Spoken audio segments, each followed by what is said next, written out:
नमस्कार जय जगन्नाथ आमे आम चारि पाखरे अनेक समय एसएचजी माँ मानू देखी था से एसएचजी माँ मान को तदारक करने मार्ग दर्शाई किसी सीआरपी नियुक्त होता ठीक से प्रत्येक जीपी रे सीआरपी मानकर कथा बुझापी मार्गदर्शन नियुक्त होता जड़े जड़े एमबीके तो से एमबीके मानकर काम कौन से सालेरी केते पाती तांकर जॉब रोल कौन ए सबु विषय रे आलोचना करवा आज वीडियो रे जदि आपण चारि पाखरे कि एमबीके अछंती आ आपण जानिया पई चाहउचंती जे वास्तव में काम कौन केते सैलरी पाउचंती किपरि से माने नियुक्ति हुअंती तांकर एलिजिबिलिटी क्राइटेरिया कौन ए सबु जिंस आज आपण ए वीडियो जानि परिबे।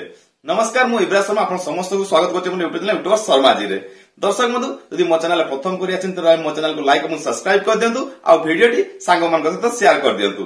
प्रथमे आमे जानिबा जे एमबीके मानकर एलिजिबिलिटी क्राइटेरिया कौन जने महिला एमबीके भाव में नियुक्ति होबा तांकर कोन सब एलिजिबिलिटी दरकार बा कोन सब योग्यता आवश्यक जने एमबीके हेबा पई मिनिमम तांको 18 वर्ष होबा आवश्यक। द्वितीय शर्त रे से जने एसएचजी मेंबर होइथिबे। तृतीय शर्त रे से ओडिया भाषा को बुझी पारुथिबे कहि पारुथिबे लेखि पारुथिबे एवं पढ़ी पारुथिबे। चतुर्थ शर्त अनुसार से उक्त अंचल लोकल भाषा को पढ़ी एवं बुझी पारुथिबे। अन्य शर्त रूप से मिनिमम +2 पास करिथिबे एवं से जो जीपी रे अप्लाई करथिबे से उक्त जीपी रो रेसिडेंट अर्थात स्थायी बासिंदा हेतिबे।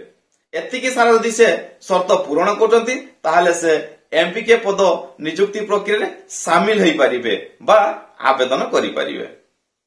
एबे आमे आलोचना करिबा एमपीके मानकर सैलरी विषय रे।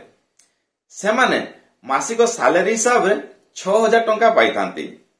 ता छडा से माने मोबाइल रिचार्ज बाबद को 250 टंका एवं एसएचजी मानन को विजिट करिया बाबद को 500 टंका अर्थात आमे सब को मिसई दवा 6750 टंका से प्रत्येक मास सैलरी पाई थांती।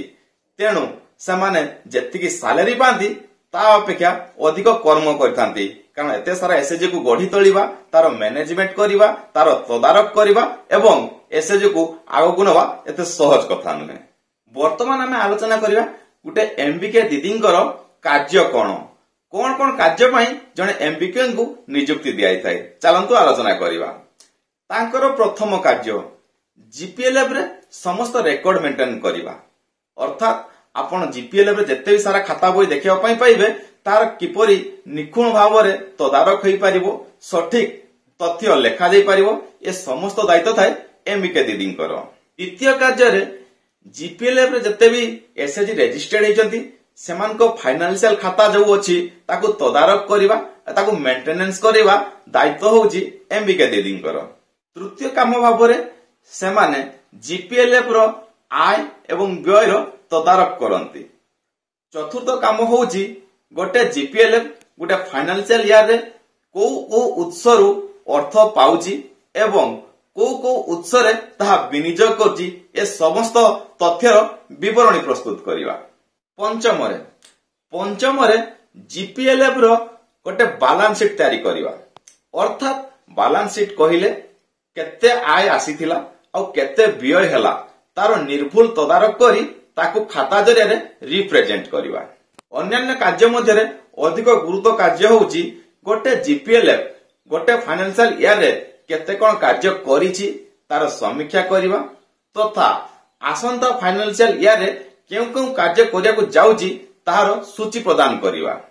ठीक सेही भली गोटे जीपीएलएफ भितरे थिबा समस्त एसएचजी तथा सीआरपी मान को मार्गदर्शन करिवा सेमानंकर कार्य विषय रे सेमान को सचेतन करिवा एवं गोटे एसएचजी किभरी भाव रे आगो को बढ़ी परिबो तार मार्गदर्शन देखैबा एमबीके मुख्य कार्य अटे।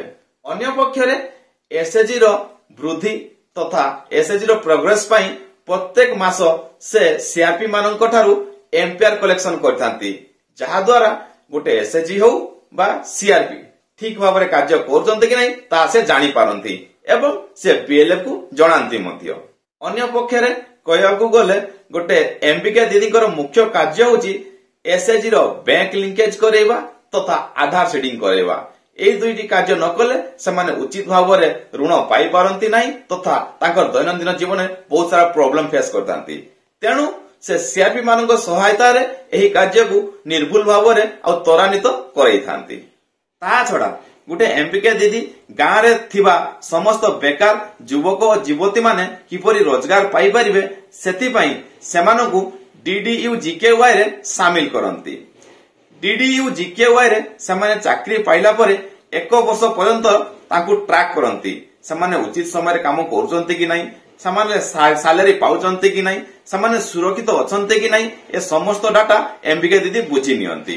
এইভাবে অনেক কার্য এমপিকে দিদি মানে করে অন্যান্য কার্য তথা নূয়া স্কিম বিষয়ে জাঁয়া OLM র BPM তথা মিশন শক্তির BPC সহিত যোগাযোগ করন্তু। আপন বহুত সারা নূতন তথ্য এবং আপডেট পাই পারিবে। সে যাহা বি হোক তাঙ্ক সালারি অপেক্ষা সেমানে বহুত অধিক পরিশ্রম করিথান্তি, লোকଙ୍କୁ সেবা যোগাইথান্তি, মা মানଙ୍କୁ সশক্ত করিথান্তি। তেণু সমস্তଙ୍କୁ হৃদয়ରୁ ধন্যবাদ দেবা এবং মতে মধ্যে বিদায় দিয়ন্তু।